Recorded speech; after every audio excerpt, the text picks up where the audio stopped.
The reason I wanted to make this video with Bradley is to show how we often do behavioral I've got Tater tripping out back there. He's super jealous right now because I'm using his chicken treats and he can smell them.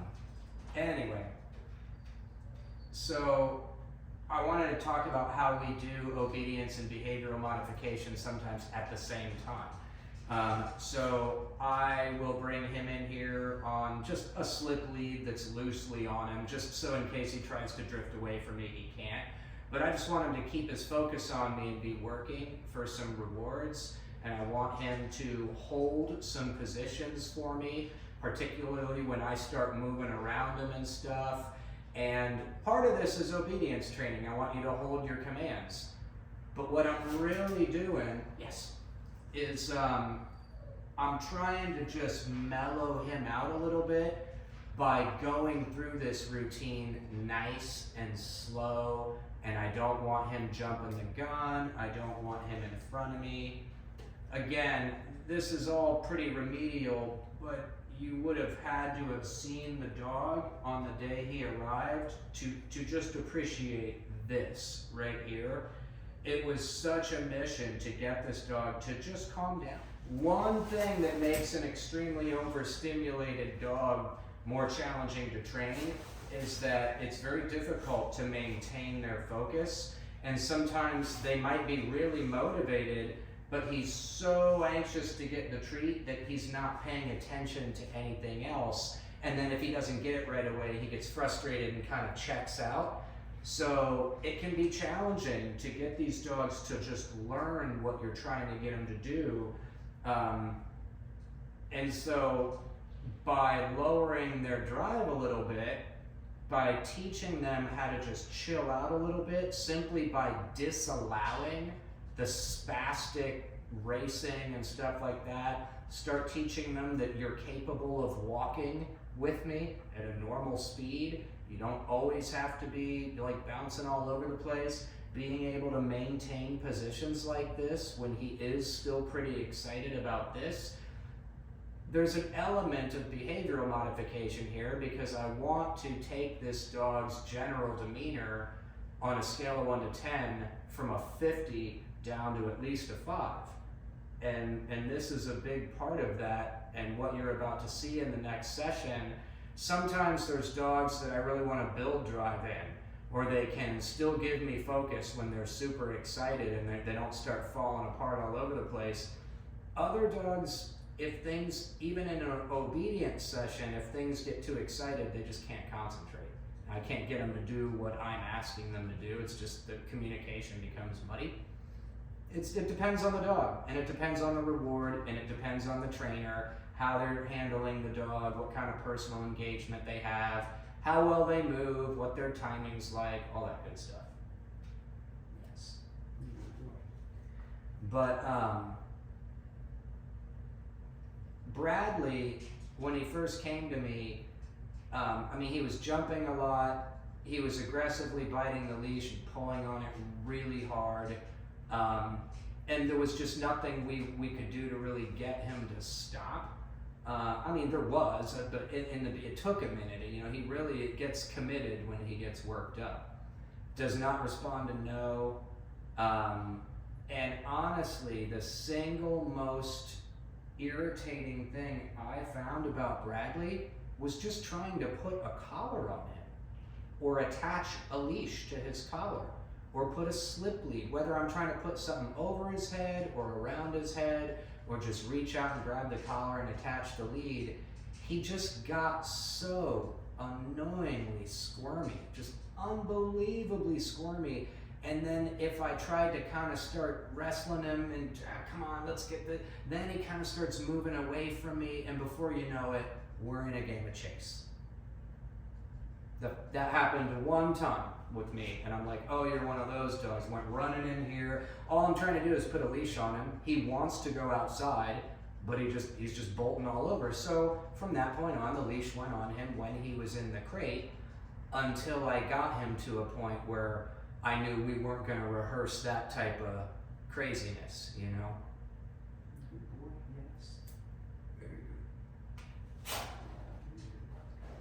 So even 2 weeks ago, had I dropped that on the floor, he would have darted off the placeboard for it. And had my hand been in the way, he would have bit my hand. Not aggressively, just because he had no self-control. He would already been in flight just so at a 10 that there's just no turning back, and it would have been a bite.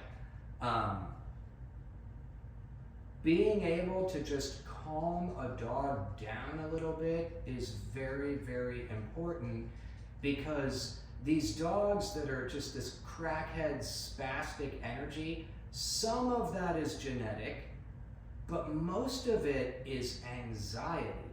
Like with Lily, it's genetic. With this guy, it's anxiety. And a lot of times people mistake an excited dog for a happy dog, when really the dog is loaded with anxiety, and it's manifesting in behaviors that to the untrained eye look like happy excitement. But what you have to realize is that excitement in dogs, there's a very fine line between excitement and anxiety. And once excitement in a dog turns into anxiety, then you have all the behavioral issues. That's when the fights break out. That's when the dog finally bites someone.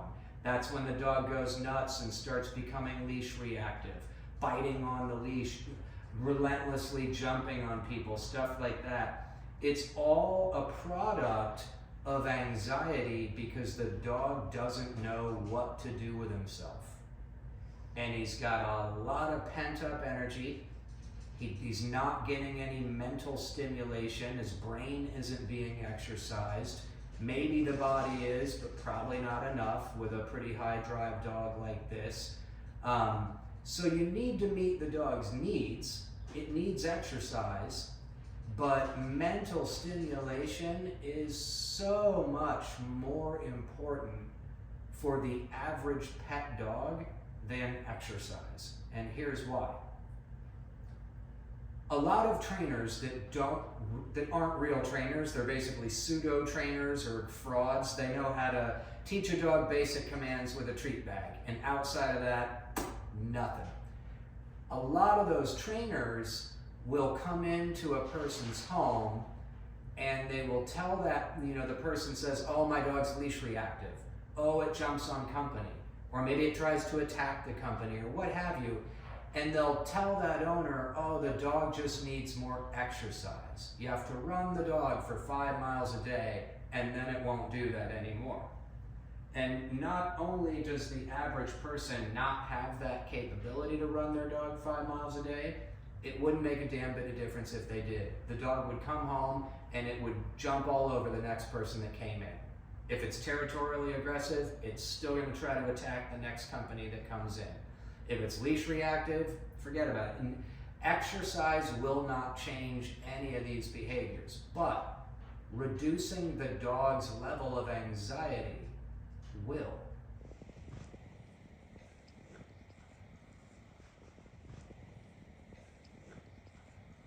If we do that, the way that we reduce the dog's anxiety is by providing the dog a good, solid leader to help him navigate his way through this human world. Dogs aren't capable of running a human household. So when we leave them to their own devices, when we don't tell them what to do, when we don't teach them the rules of the house and personal space boundaries, then more often than not, those dogs develop some anxiety in the home.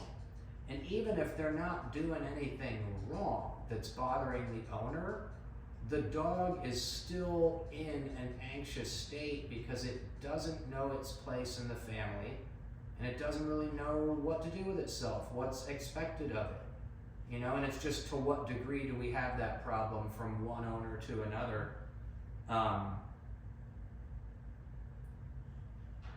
And so a lack of leadership is the root of that anxiety, All I had to do to get this dog to chill out, it took a long time. Like I remember telling his owner in the beginning, oh, He's actually pretty food motivated. He's not aggressive, maybe a little sketchy with dogs, but not terribly. And so I didn't really see this dog taking a long time, but oh boy, like when he gets worked up, it's tough to bring him back down. And so I need to practice getting him good at relaxing. And that is behavioral modification, right? This right here, what's going on right here, is behavioral modification. When he first came to me, he was not capable of behaving like this. You know, he couldn't just chill out. I got this tiny little piece of chicken, he would have been like borderline attacking me for it. And no matter how many times I pushed him or bumped him off me, he'd come right back. He was off the charts. And that's why he was on the euthanasia list when his angel owner adopted him, only to save his life. She didn't even want him. She didn't want another dog. She went into the shelter and was like, give me a dog that's about to die that has no hope. This is who she got. And then she reached out to me like, I really want this dog to have a future. I want a trainer who can get this dog to stop doing all the shit that he was doing that put him on a euthanasia list. And let me tell you right now, no amount of obedience training, no amount of exercise will change this dog's behavior. It aids in changing the behavior. What changes the dog's behavior is the human. Teaching the dog how to be in all of the common situations in life that we are apt to have our dog go through with us. And it's like, instead of doing this, I would prefer you to do this. But if the dog is so worked up, it's basically in a state of panic, it's not capable of learning any more than someone else is when they're just like, it's like, calm down. You can't even hear me talking to you because you're so worked up. You've got to calm down. So we have to calm the dog down. How do we calm the dog down? By slowing everything down. And the free-for-all stops. You know, no more endless spastic zooming all over the place. You got to slow down, dog. You know, you got to learn some manners. And every dog is different. It's tremendously rewarding for dogs to height seek on humans. It's a dominant behavior that a lot of spazzy dogs and a lot of dominant dogs do, and it's very unsafe. It's incredibly annoying. It's rude as hell if you let your dog do that to people. And I don't just want the dog, I don't just want to suppress the urge through punishment. Or else the dog's always going to be like, oh, I just want to jump on them so bad, but I got a leash on or a remote collar on, so I won't. That's tough. You got to roll like that forever if you really want that to become a conditioned behavior, or else every single time you take the remote collar off or the leash off, the dog's going to jump on people, right? On the flip side, most dogs, you will never even get them close to not jumping on people by rewarding them when they don't. Because most dogs care way more about the company than they ever would treats, so they probably won't even be interested. But if they are, they're going to sit and take the treat and immediately jump on the company again. But if you're using both, if the dog's about to jump on the company, nope, can't do that. The dog's like, all right, I won't do that. Yes, have some treats, get pet. Dog's like, oh, this is exciting. Nope, oh, that's right. More treats, more pets. You're a good boy. You're very good. Another, a bunch of work I've done with this dog that is absolutely behavioral modification work, has nothing to do with obedience, is this, what you see right here, being able to pet the dog. 90% of the time, when I tried to just gently pet this dog, he would just go absolutely ballistic. Unless it was like super late at night and he was sleepy and we had been playing forever, and I completely wore him out, and then he laid down, and a half hour went by, and he was like halfway, then yes. But 9 times out of 10, just by trying to pet this guy, he just goes, it's just, he was so overstimulated by touch that it just made him go nuts. I could pet him here and handle him and start messing with his paws, and he wasn't spazzing out.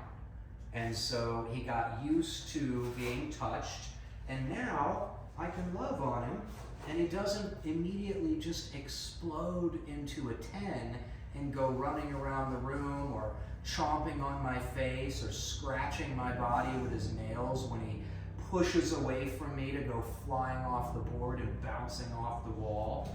He's still a high drive dog, and that will never change, but he's learning how to relax, because no one ever taught this dog how to relax. He's learning some manners. He's learning some self-control.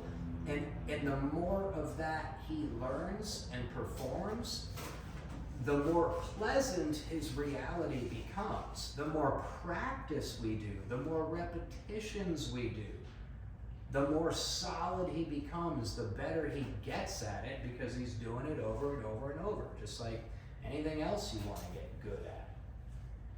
I mean, this all plays a role into creating a calmer, more polite dog. It is a mental illness when you see a dog that is completely out of control. It's like a mental illness in the dog. That is not normal behavior in dogs. If a dog behaved like that in an undomesticated pack, it would be banned from the pack or killed. And because the survival of the pack would be put in jeopardy with a dog behaving like that. It's a liability. Dogs don't ever become that way in the wild. They have to be in a human world and have some human screw them up to become like this dog was. They don't get that way on their own. No homeless dog, no street dog ever behaves like the knuckleheads that I have in here, and they've never had any human leadership. Haven't been inside a human household getting psychologically fucked by someone who doesn't know how to raise dogs and infantilizes their dog, and as a result, the dog gets mentally ill. What are you doing? What are you doing, mister? You muscle-bound little bull boy. Yeah, oh, he's a muscle-bound bull. He's just a muscle-bound bull boy, he is. Come on. Oh, yes, he's a bull boy. Yes, yes. Oh, yes. And so that kind of high-pitched talk a few weeks ago still sent him into hysterics. Very good. Yep. Very good boy.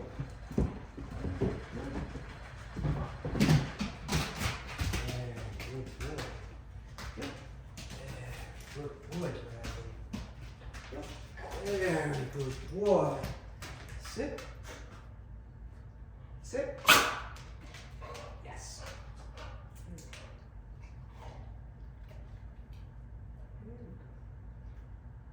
Nice.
Very good boy.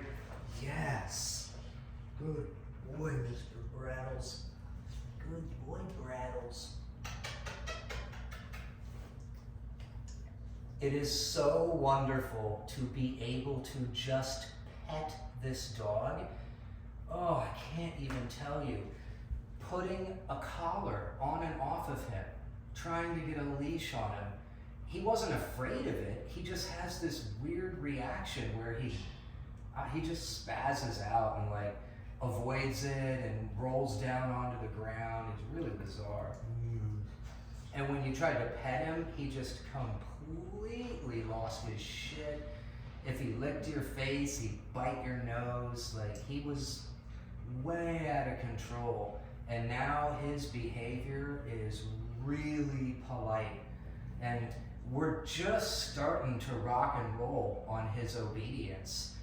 Like I've said before, I worry about behavior first, way more than obedience.